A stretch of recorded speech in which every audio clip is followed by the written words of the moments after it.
मैं बचपन में जब पहली बार कोलकाता आया तो एक आकर्षण था, जरा मैं मेट्रो देखूं। अरे फिर से बचपन की बातें शुरू कर दी।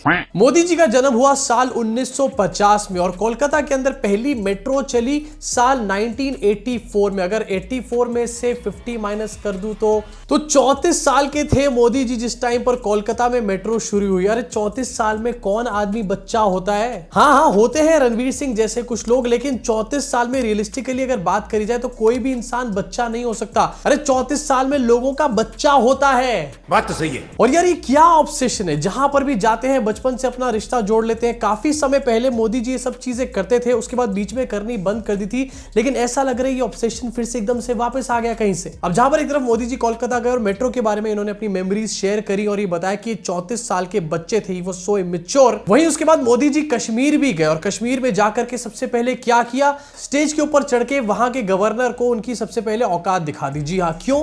क्योंकि वो फ्रेम में आ रहे थे। फ्रेम में सबसे पहले इस वीडियो को देखो जरा। दुनिया के महबूब तरीन रहनुमा श्री नरेंद्र मोदी जी,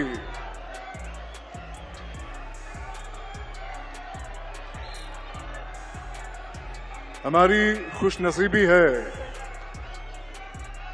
हमारा सौभाग्य है कि आज कई बरस के बाद माननीय प्रधानमंत्री स्वयं पधारे हैं। दुनिया के रहनुमा ही दुनिया के, ये कश्मीर में पधारे और कई साल बाद पधारे हैं। लेकिन कई साल बाद क्यों पधारे कश्मीर में? बीजेपी तो यहां पर ये कहती नहीं थक रही थी कि कश्मीर में शांति अमन हो गया आर्टिकल 370 एब्रोगेशन के बाद, तो आखिरकार मोदी जी ने इतने साल क्यों लगा दिए कश्मीर जाने में? खैर इसी कश्मीर की रैली में मोदी जी के इस रैली का एक छोटा सा पार्ट और बहुत ज्यादा ट्रेंड कर रहा था, जहां पर एक कश्मीर की युवा ने बोला कि भाई मुझे आपके साथ सेल्फी खिंचवानी है, ये मेरा एक सपना है। मोदी जी ने उसके साथ सेल्फी खिंचवाई और वो सेल्फी पोस्ट भी करी मोदी जी ने। मेरी सर एक बार सर मैंने 2023 में KVIC के डिपार्टमेंट में सर मैंने वहां पे एक सेल्फी ली थी, सेल्फी विथ मोदी जी। मगर आज मुझे जी चाहता है कि सर उस सपने को भी मैं साकार करूं, उसको भी पूरा कर सकूं। अब इस पूरे वीडियो में, इस पूरी सेल्फी में एक बात शायद आपने नोटिस नहीं करी होगी, आपको दिखाना चाहता हूं आपकी स्क्रीन के ऊपर। ये मोदी जी ने सेल्फी को पोस्ट किया था और इसके साथ काफी सारी इन्होंने कहानी भी लिख दी साथ में। लेकिन इस सेल्फी को किसने लिया है, एक बार आप ध्यान से देखो अपनी स्क्रीन के ऊपर। सेल्फी को उस बंदे ने लिया है लेकिन पोस्ट करी है मोदी जी ने। मोदी जी वो बंदा आपके साथ सेल्फी लेने को कह रहा था, लेकिन आपने उस सेल्फी को क्यों पोस्ट कर दिया? उस सेल्फी को वही पोस्ट करता ना, मतलब अपनी सेल्फी भी मैं ही पोस्ट करूंगा, तुम्हारी सेल्फी भी मैं ही पोस्ट करूंगा। कोई सेंस है इस बात की? अब इस सबको देखकर कोई नहीं बोलेगा ये बात कि ये सारी चीजें स्क्रिप्टेड थी। खैर इसी के साथ आगे बढ़ना चाहता हूं, एक और ट्रेंडिंग खबर आपसे शेयर करना चाहता हूं।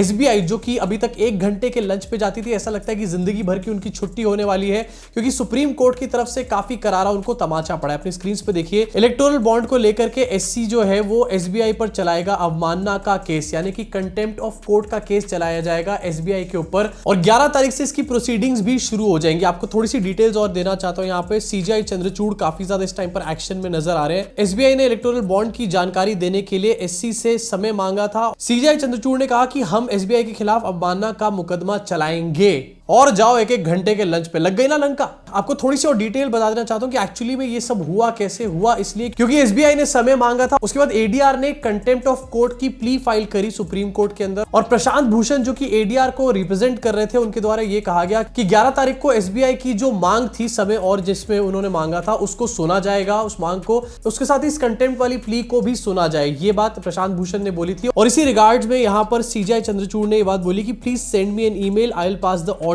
The CJI said। बताओ 11 तारीख को इस चीज के ऊपर फैसला होगा कि क्या SBI को जून तक का टाइम मिलेगा या फिर नहीं मिलेगा। और साथ ही साथ इस चीज के ऊपर भी केस जो है वो शुरू हो जाएगा कि क्या SBI ने कंटेम्प्ट ऑफ कोर्ट किया है यहाँ पे। इसी के बीच में इलेक्टोरल बॉन्ड्स और SBI की पनौतियां लगती खत्म नहीं हो रही। आपको दिखाना चाहूंगा ADR का एक और डेटा सामने आया जिसमें पता चला है कि नेशनल पार्टीज का जो अननोन इनकम है उसमें से 82.42% जो है वो इलेक्टोरल बॉन्ड से टाइड है, उनसे जुड़ा हुआ है। भाई मेरे हिसाब से अगर सही तरीके से इसकी जांच करी जाए तो इलेक्टोरल बॉन्ड से और कोई बड़ा स्कैम निकल कर नहीं आने वाला। लेकिन एक बात और पक्की है कि कि इलेक्टोरल बॉन्ड्स वाले स्कैम में सिर्फ बीजेपी नहीं फंसेगी और भी बहुत सारी पार्टी फंस सकती है। लेकिन अगर इस लेवल का कोई स्कैम हो रहा है, चाहे उसमें सिर्फ बीजेपी इन्वॉल्व है या फिर जितनी भी पार्टीज इन्वॉल्व है, उसको सामने जरूर आना चाहिए और ऐसे स्कैम के ऊपर डेफिनेटली एक रोक लगनी चाहिए, क्योंकि भैया अल्टीमेटली हम लोग किसी पार्टी का भला करने नहीं बैठे, यहाँ पर अपने देश का भला चाहते हैं। इसी के अलावा सुप्रीम कोर्ट से एक और बहुत बड़ा अपडेट निकलकर सामने आया है, अपनी स्क्रीन पर इसको भी देख लो।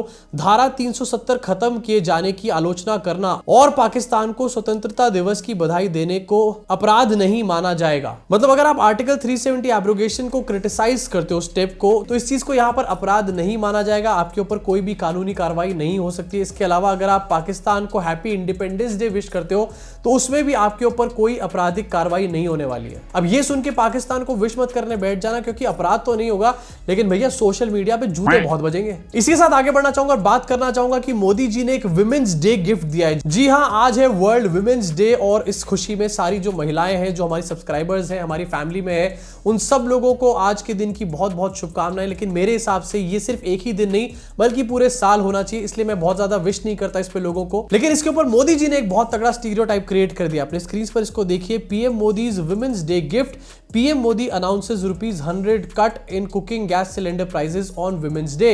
और ट्वीट करके भी मोदी जी ने कहा है कि by making cooking gas more affordable we also aim to support the well being of families and ensure a healthier environment. This is in the line with our commitment to empowering women and ensuring ease of living for them. लेकिन क्या ये women's day का एक gift है या फिर एक बहुत बड़ा स्टीरियोटाइप क्रिएट कर रहे हैं यहाँ पर फिर से नरेंद्र मोदी? मतलब महिलाओं को विमेंस डे के ऊपर गैस सिलेंडर सस्ता करके दे दिया और साथ साथ ये भी बता दिया महिलाओं को कि भैया तुम्हारी जगह जो है वो किचन के अंदर ही है। मतलब मोदी जी के हिसाब से एलपीजी जो है वो सिर्फ महिलाएं यूज करती हैं, कहीं पर भी आदमी यूज नहीं करते। अरे भैया अगर रेस्टोरेंट्स की बात करी जाए, इनफैक्ट कितने सारे छोटे मोटे स्टार्टअप्स भी होते हैं जहां पर आदमी भी खाना बना रहे होते हैं, लेकिन इसको टैग दे दिया है ये विमेंस डे का गिफ्ट है। बहुत बड़ा स्टीरियोटाइप। वैसे स्टीरियोटिपिकल होने में मोदी जी ने एक और बहुत बड़ा कारनामा किया है, उसके लिए आपको वीडियो थोड़ा एंड तक देखना पड़ेगा, रुको जरा सब्र करो। उससे पहले आपको दिखाना चाहता हूं कि स्मृति ईरानी का स्टेटमेंट बहुत ज्यादा इस टाइम पर ट्रेंड कर रहा है और एक्चुअली में ये स्टेटमेंट जो है ये मोदी जी की पनौतियां लगाने का काम कर रहा है। यार मोदी जी प्लीज इनको सिखाओ बोलने से पहले कुछ सोचा करें। ओ सॉरी, वो तो आप खुद ही नहीं करते। स्मृति ईरानी ने यहां पर एक लंबा चौड़ा स्टेटमेंट दिया है कि राहुल गांधी शायद अमेठी से इलेक्शन भी लड़ सकते हैं। तो उन्होंने ये कहा है, if he is contesting on 2 seats it means that he is announcing his loss from Amethi even before the election. I had said that if his leader has courage, contest from Amethi alone without Mayawati,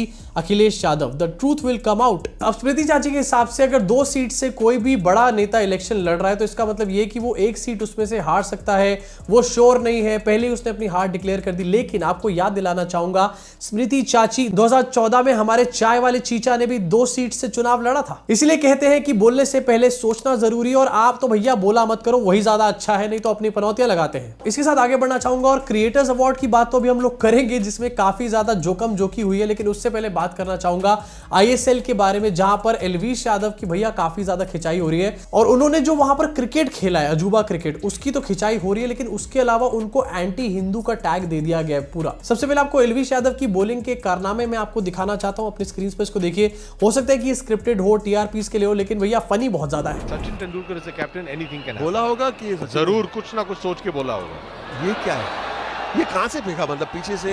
अब यहां तक तो सारा खेल ठीक है, लेकिन इसके अलावा एलवीश यादव को इस टाइम पर एंटी हिंदू एक इमेज से जोड़ा जा रहा है और जितने भी राइट विंगर बीजेपी के जितने भी ट्रोल आर्मी है वो एलवीश यादव को ट्रोल कर रही है। ये बहुत बड़ी अपने आप में बात है। ऐसा क्यों हो रहा है आपकी स्क्रीन पे आपको दिखाना चाहता हूं, क्योंकि एलवीश यादव जो है इस पूरे टूर्नामेंट के अंदर मुनव्वर फारूकी से बहुत ज्यादा घुलते मिलते नजर आए और मुनव्वर फारूकी को राइट विंगर लोग कितना नापसंद करते हैं ये आप अच्छे तरीके से जानते हो। इनफैक्ट इसको लेकर के रैंडम सेना नाम का ये ट्विटर अकाउंट है जो कि कट्टर हिंदुत्व वाली बातें करता है, बीजेपी का कट्टर समर्थक है, एलवीश का भी था, लेकिन अब क्या लिख रहा है एक बार अपनी स्क्रीन पर देखो। पिक 1, जय श्री राम के नाम पर हुडी बेच के पैसे कमाओ। पिक 2, श्री राम को गाली देने वाले को गले लगा के हंस हंस के भी पैसे कमाओ। पैसा ही कमाना है बस भाई को, हिंदूस को बेवकूफ बना के। इनफैक्ट साध्वी प्राची है जो कि बॉयकॉट बॉलीवुड चलाती रहती थी पहले, आजकल इनका धंधा बंद है, तो ये मोदी का परिवार बन चुकी है। अपनी स्क्रीन पर देखिए, इन्होंने लिखा है, Dear youths, please select your role model wisely. For money,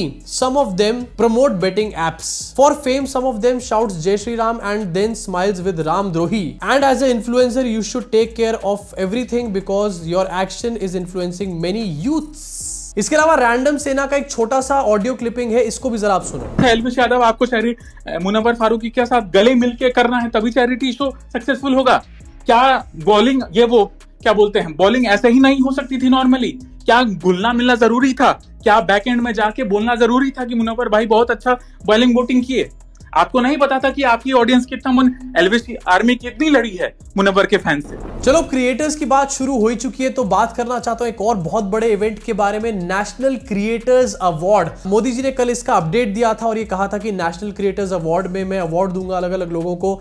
लेकिन सबसे बड़ा सवाल मेरा यहां पर यह था कि मोदी जी, क्या आपने अपने आप को नॉमिनेट यहां पर किया है? खैर, ये तो मजाक की बात है, लेकिन नेशनल क्रिएटर्स अवार्ड में किस किस को अवार्ड दिया गया? और भैया वहां पर भी रणवीर अलाहाबादिया नहीं मानेगा ऐसे, मतलब ये अब बीजेपी के लोगों से भी कुटवाई करवा कर मानेगा। सबसे पहले आपको दिखाना चाहता हूं एक क्लिपिंग जहां पर मोदी जी ने नेशनल क्रिएटर्स अवार्ड में भी अपना 400 पार का नारा घुसेड़ दिया और यहां पर एक इशारा किया है मोदी जी ने, इसको बहुत ध्यान से देखना।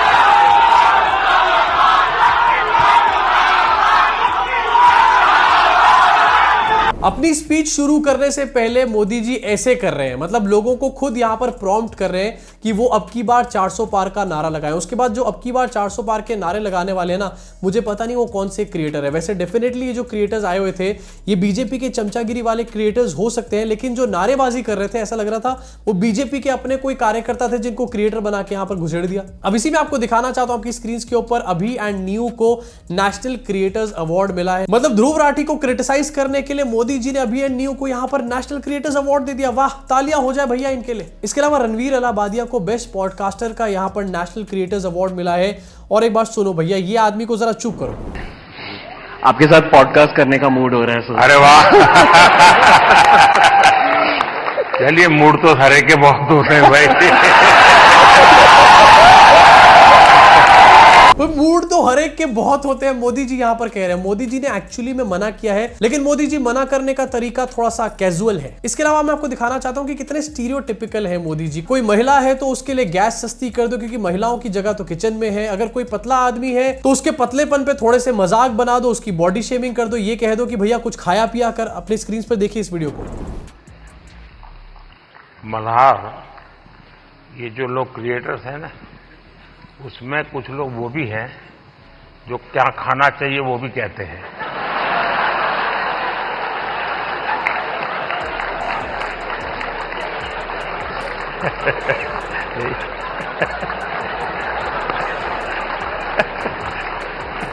मोदी जी बहुत तालियां हो जाएं आपके लिए, आपने बॉडी शेमिंग तो कर दी है और डेफिनेटली क्या खाया जाए उसके लिए बहुत सारे लोग हैं, लेकिन क्या बोलना चाहिए और क्या नहीं बोलना चाहिए अगर इसके लिए कोई होता ना, तो आप डेफिनेटली इस तरीके की बातें नहीं कर रहे होते। इसके अलावा एक और क्लिपिंग आपको दिखाना चाहता हूं, ये भी सोशल मीडिया पे काफी ज्यादा वायरल हो जाएगा, अभी हुआ नहीं है, हम ही कर देते हैं इसको वायरल। रणवीर अलाहाबादिया मोदी जी के साथ भी येटी की बातें कर रहा है, एलियंस की बातें कर रहा है। चुप हो जा भाई, चुप हो जा। कभी कभी एलियंस येटीज के सपने आते हैं। नहीं, मैं इसलिए कह रहा हूं कि सच। मोदी जी से पूछ रहे हैं कि एलियंस और येटी के सपने आते हैं? नहीं आते भाई मोदी जी को एलियन और येटी के सपने। मोदी जी से पूछना चाहिए था कि मेलोनी के सपने आते हैं कि नहीं आते। इसी के साथ आगे बढ़ना चाहता हूं, एक और ट्रेंडिंग वीडियो आपको दिखाना चाहता हूं। नेशनल लॉ यूनिवर्सिटी में एक पुलिस का कार्यक्रम किया गया, लेकिन पुलिस ने वहां कार्यक्रम क्या किया, अपनी पोल पूरी तरीके से खुलवानी शुरू कर दी। एक स्टूडेंट ने खड़े होकर 2-4 सवाल पूछ लिए और उसके बाद पुलिस वालों के पास जवाब नहीं था। और उसके बाद क्या हुआ जरा देखिए इसको।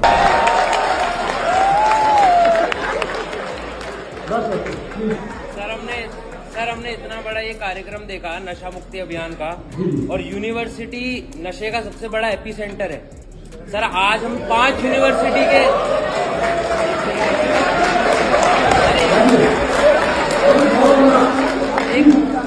सर हम 5 यूनिवर्सिटी के बच्चे यहाँ पर, 4 यूनिवर्सिटी के बच्चे यहाँ पर बैठे हैं।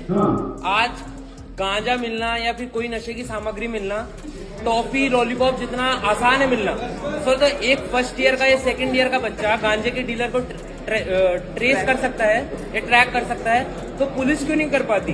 क्या पुलिस ही पीछे छूट रही है?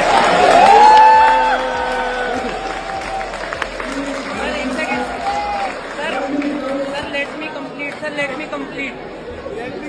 सर मेरा जो मानना है, क्योंकि मैं भी सोसाइटी में रहता हूँ, यूनिवर्सिटी का स्टूडेंट हूँ सर, यहाँ सामने चौकी है और चौकी के सामने ही गांजा मिलता है, तो क्या आपको नहीं लगता